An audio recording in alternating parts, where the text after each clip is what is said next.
I can't decide if I'm young or old, and I'm not looking for feedback. This is no time to crowdsource, especially from this angle. Someone said you could just go out into a crowded public place and fall down, and then you'll know. Because if people point and laugh, you're fine. Don't do that, though. You could break your hip, and isn't that all too often the beginning of the end? There have to be questions that one can ask in order to safely determine this. Let me think.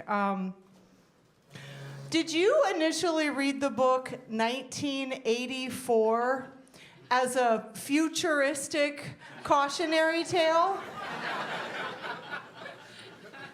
Do you use the U.S. Postal Service to send and receive checks? When it's your birthday, are you noticing that they no longer sing, "and many more"? Do you follow your friends on Facebook? The obituaries?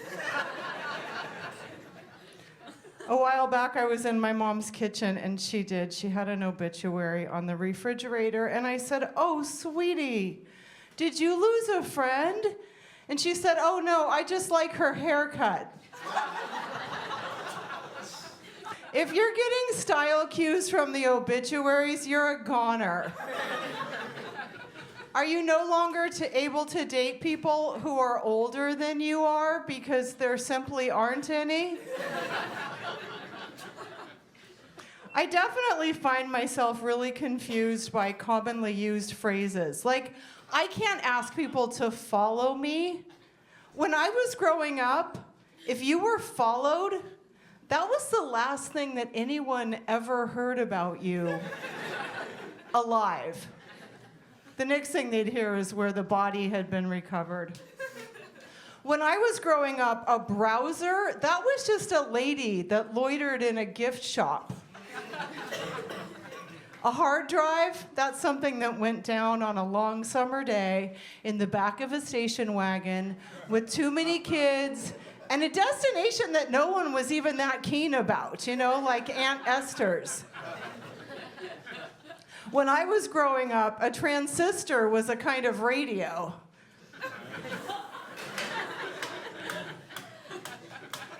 These days, I feel like a transistor is a sibling with a big announcement.